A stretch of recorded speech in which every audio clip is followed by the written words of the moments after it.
1 2 3 start. दुपारची वेळ होती. मी, माझे मम्मी आणि माझे पप्पा आम्ही तिघं गाडीने जात होतो आणि तितक्यात अचानक कुठून एक ट्रक आला आणि आमच्या गाडीचा अपघात झाला.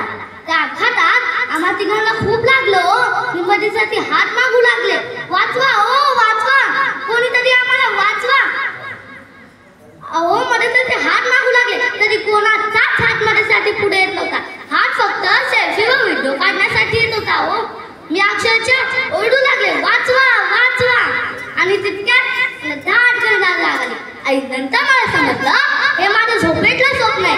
कारण माझा भारत असूच शकत नाही, कारण माझा भारत देश संतांची भूमी आहे. आणि थोडं मी शांत झाले आणि नंतर मला APJ अब्दुल कलामांच्या ओळी आठवल्या.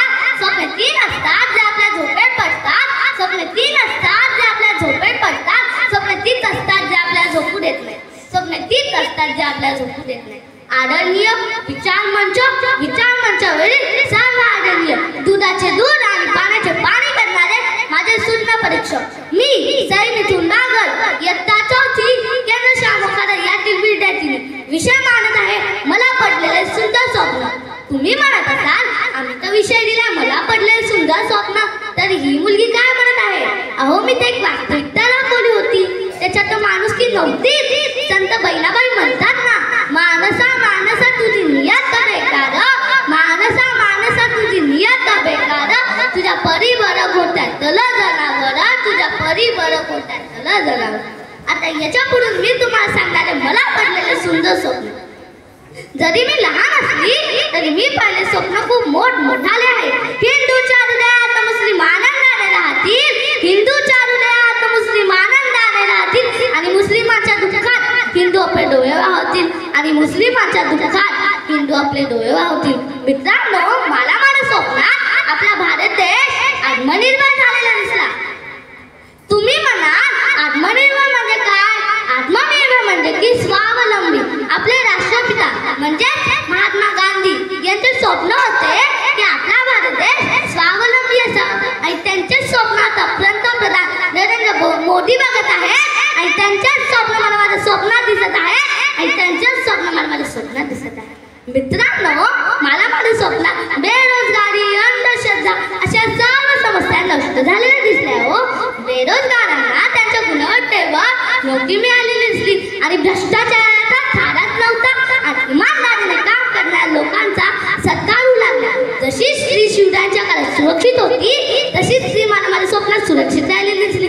कारण तिच्या अत्याचार लबाड लांडगेशिवाय नाक शिचायची, इथेच लबाड लांडगे तिचा आदर करायचे.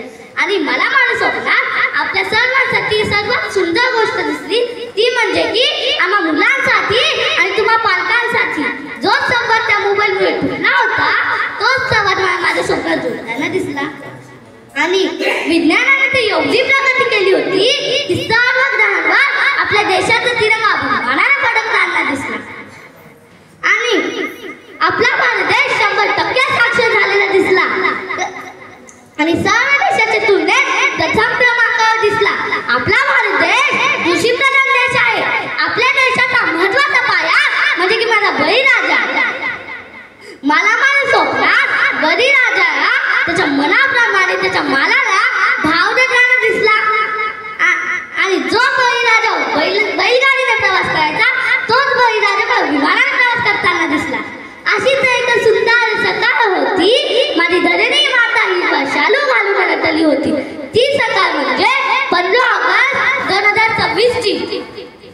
सर्व क्षेत्रातले लोक व माझा बळीराजा आणि देशाचं संरक्षण करणारा माझा सैनिक यांच्या चेहऱ्यावर वेगळाच आनंद होता. हो जेव्हा आपला ध्वज फडकू लागला, जय जवान जय किसान जय विज्ञान हा आवाज घुमू लागला, आणि मला पडलेले सुंदर